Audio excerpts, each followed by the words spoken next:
The Saints' schedule is out. Remember, 9 home games this year, just 8 on the road. The highlight is easy. 14 men have been the Saints' head coach in their history. Only one has brought New Orleans a Super Bowl championship, and Sean Payton is coming back to the Superdome for a Thursday night national TV game, Week 7. That'll be enormously fun. Now, immediate takeaways beyond Payton's return. Just 3 games in prime time and no other national TV games, and none of those on Sunday night. The Saints are definitely flying under the radar, and the first 5 games on the whole are brutal. Let's take a look. The opener, though, is very winnable. In fact, you have to beat the Carolina Panthers. They were 2-15 last year, and this number is the Caesars Sportsbook over-under win total for this year. Caesars thinks the Panthers will be a little bit better, but not good overall. This is a comfortable matchup for the New Orleans Saints, a division opponent that they're very familiar with, and let's be honest, a division opponent that's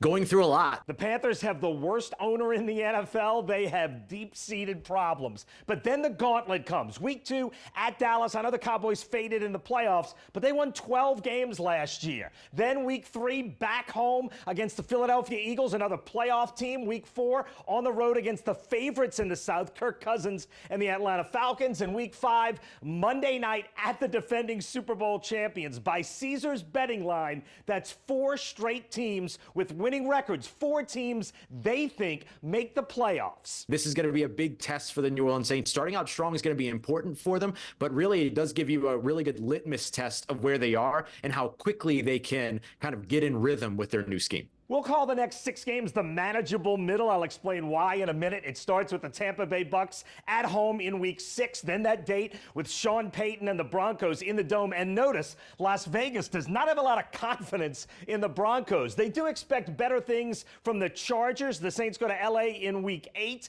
Then the second date with the Panthers in Week 9. The second date with the Falcons in Week 10. And then the Cleveland Browns at home in Week 11. Notice, 4 out of these 6 games are at home, and only 2 teams expected to have winning records and no Super Bowl contenders in the manageable middle of the schedule. Opponents within the division in Weeks 1 and 4, they revisit later on, kind of in this middle portion of the schedule. They get a real opportunity to say, are we better now than we were in terms of how things began at the beginning of the season? That's a nice place for a team like New Orleans, who has so much new to implement, to kind of land in the middle of their schedule. The bye week comes in Week 12. That's the weekend before Thanksgiving. Right now, Caesars has the Saints over-under for wins this season at 7.5, a game and a half worse than they did last year. But in 2024, the Saints will have a chance to finish strong. Week 13, the Rams come to the Superdome. L.A. killed the Saints last year. Week 14, at the New York Giants. Week 15, the Washington Commandos come to New Orleans. The second Monday nighter is Week 16 against the Green Bay Packers. That'll be a cold one. Back indoors